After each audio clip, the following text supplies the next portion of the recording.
अस्सलाम वालेकुम रहमतुल्लाहि बरकातुहू। बुखारी ब्रॉडवे कंसल्टेंट से मैं हूं सैयद रिहान कादरी। आप देख रहे हैं हमारे बुखारी ब्रॉडवे कंसल्टेंट के यूट्यूब चैनल और फेसबुक टिकटॉक से आप हमें देख रहे हैं। नाज़रीन मोहतरम, आज मेरे साथ किसी तारुफ की मोहताज नहीं है Syeda Nushaba Bukhari, USA visa specialist. आप देखते हैं कि माशाल्लाह एक साल में तकरीबन हमारे 200 से भी ज़्यादा वीज़ा जो है ना यूएस के और कनाडा के ग्रांट हुए हैं। यूके का तो पता ही नहीं माशाल्लाह कितने वीज़े लगे हैं। और इसके पीछे जो सबसे मेन मेहनत और करैक्टर है वो इसका मुकम्मल जो क्रेडिट है वो सैयदा नुशाबा को जाता है।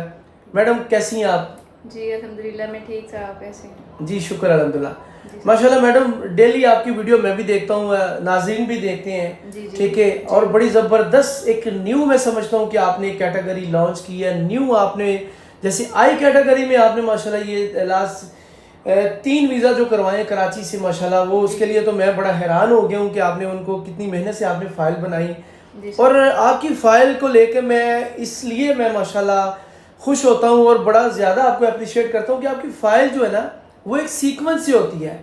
मतलब ये नहीं है कि अगर आपने किसी को बिजनेसमैन लिखा तो दूसरी तरफ आप कहीं उसको स्पोर्ट्समैन लिख रही हैं, या उसको प्रॉपर एक वर्ड्स के साथ वर्ड ABCD इस तरह ना वो मिलाना और बंदे की प्रोफाइल को देखते हुए, मतलब ये सारी चीज़ें मेरा नहीं ख्याल कि आपका ये कोई प्रोफेशनल था। आप तो माशाल्लाह पेशे के एतबार से इस वक्त PhD की स्टूडेंट है। पहले तो PhD के वाले से बड़ी मुबारकबाद देता हूँ मैं आपको कि आपने क्वालिफाइड किया और अच्छे माशाल्लाह स्टूडेंट में से आपका एक नाम है।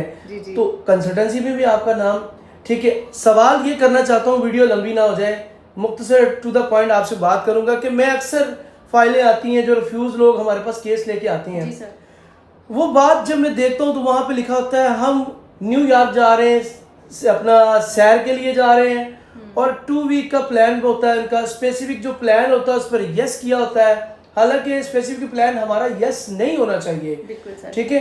जितनी भी फाइल है आज तक मैं समझता हूँ 15 साल मुझे हो गए, ऑलमोस्ट 5 साल आपको होने वाले हैं। आपने देखी होंगी सब के सब जो फाइलें हैं ना उस पर न्यूयॉर्क की है। क्या न्यू अमेरिका आपको पता है दुनिया की एक वसी और इंसान कंट्री है, क्या और कोई कंट्री अमेरिका स्टेट नहीं है घूमने के लिए? Sir it's a good question. ये एक बहुत अच्छा आपने सवाल किया है। मैं खुद भी इस टॉपिक पे बात करना चाह रही थी और आई थिंक मैंने लास्ट वीडियोस में इससे रिलेटेड बात की भी है। तो ये हमारा जो सर्कल है ना लोगों का, ये एक लिमिटेड हो गया है। लाइक जैसे हर बंदे को न्यूयॉर्क जो है वो अमेरिका का कैपिटल है, ठीक है। तो हर बंदा वो उसके माइंड में यही माइंडसेट उसने बनाया होता है, यही बात बैठी होती है कि हम लोगों का जो ट्रैवल प्लान है ना वो न्यूयॉर्क में होगा तभी हमें वीज़ा मिलेगा। अगर न्यूयॉर्क के अलावा हम किसी और तरफ जाएंगे तो शायद वीज़ा ऑफिसर जो है वो हमें वीज़ा ही नहीं देगा।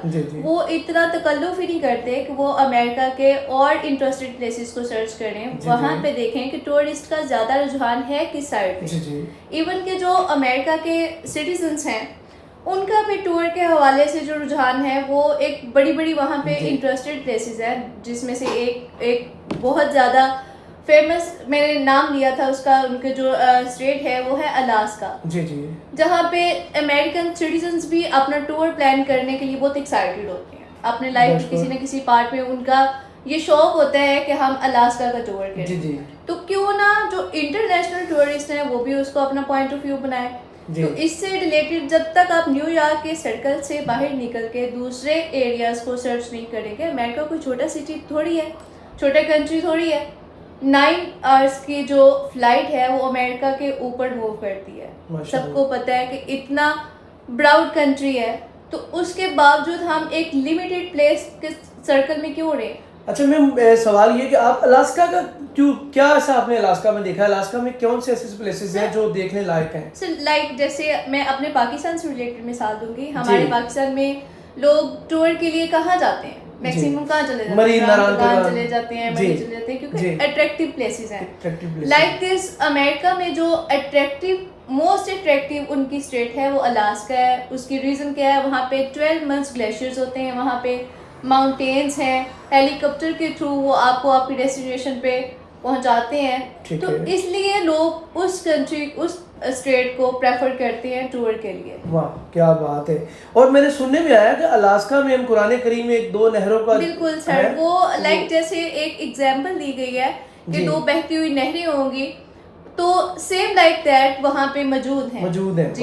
क्या बात है। ग्लेशियर्स के दरमियान में वहाँ पे मौजूद है, वहाँ लाइक बिल्कुल जन्नत का नज़ारा, आप उसको सर्च करके देखें, जन्नत के नज़ारों में से एक नज़ारा। मैं कल रात तकरीबन 2 घंटे अलास्का के प्लेसेस को देखता रहा। नाज़रीन, मैडम ने बड़ी ज़बरदस्त बात की। अलास्का कुदरती है, वहाँ पे कोई चीज़ बनावटी, जैसे आप न्यूयॉर्क चले जाते हैं, कैलिफोर्निया चले जाते हैं, ठीक है, वो एक मतलब ना तमीर शुदा इंसान की बनाई। लेकिन अलास्का एक ऐसी स्टेट है जो कुदरती, आपको अल्लाह ताला की वहदानियत का वहाँ पर जो है वो देखने को चर्चा मिलेगा। ठीक है जी। तो नाज़रीन मोहतरम, न्यूयॉर्क की जान छोड़ दें, मैडम ने वीडियो आपको बनाई। न्यूयॉर्क न्यूयॉर्क न्यूयॉर्क, ये वीज़ा ऑफिसर जब आप उसके इंटरव्यू को देने के लिए आ रहे होते हैं ना, तो वीज़ा ऑफिसर का अगर बस चले तो कहते भी तुमने न्यूयॉर्क जाना है और तुम शहर के लिए आए हो, so I have not satisfied, go to back. ठीक है जी। अगर वीज़ा ऑफिसर को बताया जाए sir I have go to Alaska, Florida, California, San Francisco, ठीक है, लॉस एंजल्स, दुनिया का सबसे खूबसूरत तरीन स्टेट है लॉस एंजल्स, वहाँ पे एक ऐसा मतलब मैं समझता हूँ शहर है, ठीक है, जिसके हर एक घर में लोगों ने जहाज रखा हुआ है। ये देखने लायक है जनाब, देखने लायक है। ये बिल्डिंगें, ये ऊंची ऊंची इमारत, दुबई से बड़ी बिल्डिंग तो पूरी दुनिया में कहीं नहीं है, क्या वो नहीं देखने लायक? लेकिन जो सही मानी में अगर कोई बंदा सोचता है कि मैं वहाँ पे सैर तफरी करना चाहता हूँ, तो न्यूयॉर्क की जान छड़ दो। मैडम बहुत ज़बरदस्त आपने एक लोगों को दिया है। नेक्स्ट उम्मीद है कि जितने भी हमारे पास टूरिज्म पर्पज़ के लिए आएंगे, हम उनकी फ़ाइल जो है अलास्का के लिए बनाएंगे। बहुत शुक्रिया। इसके लिए आपको आखिरी बात नाज़रीन से कहना चाहें? नाज़रीन से मैं ये कहना चाहूँगी कि आप किसी भी टूर को प्लान करते हैं तो काइंडली उस पर सर्च ज़रूर किया करें। उस पर आप ये ज़रूर देखा करें कि आपके लिए पॉजिटिव पॉइंट्स कौन से हैं और कौन से पॉइंट्स जो हैं वो नेगेटिव प्रूव होते हैं, जिसकी वजह से आपका वीज़ा जो नेगेटिविटी की तरफ जाता है और रिफ्यूज़ल के चांसेस बढ़ते हैं। तो काइंडली कोई भी डिसीजन लेने से पहले उस पर थोड़ी स्ट्रगल ज़रूर करें, उस पर थोड़ी रिसर्च ज़रूर करें। Thank you ji. 7 मिनट की वीडियो हो गई, मोस्टली हम 3 मिनट की वीडियो बनाती हैं। आखिरी में मैं ये बात करूँगा, जब आप किसी कंसल्टेंट के पास या वीज़ा एडवाइज़र के पास जाते हैं तो फर्स्ट ऑफ ऑल उससे खुल डुल के बात किया करें। अगर वो आपसे कोई बात करता है कि ये हो जाएगा वो हो जाएगा, पहले उस पर सर्च कर लिया करिए, ये मैडम का कहना है। अपना ख्याल रखिएगा, वीडियो को लाइक कीजिएगा, शेयर। 7 मिनट की वीडियो है लेकिन ये आपकी 7 जिंदगियों को संवार सकती है। बहुत शुक्रिया। मुझे और सईदा नुशाबा को इजाज़त दीजिएगा। अस्सलाम वालेकुम व रहमतुल्लाह।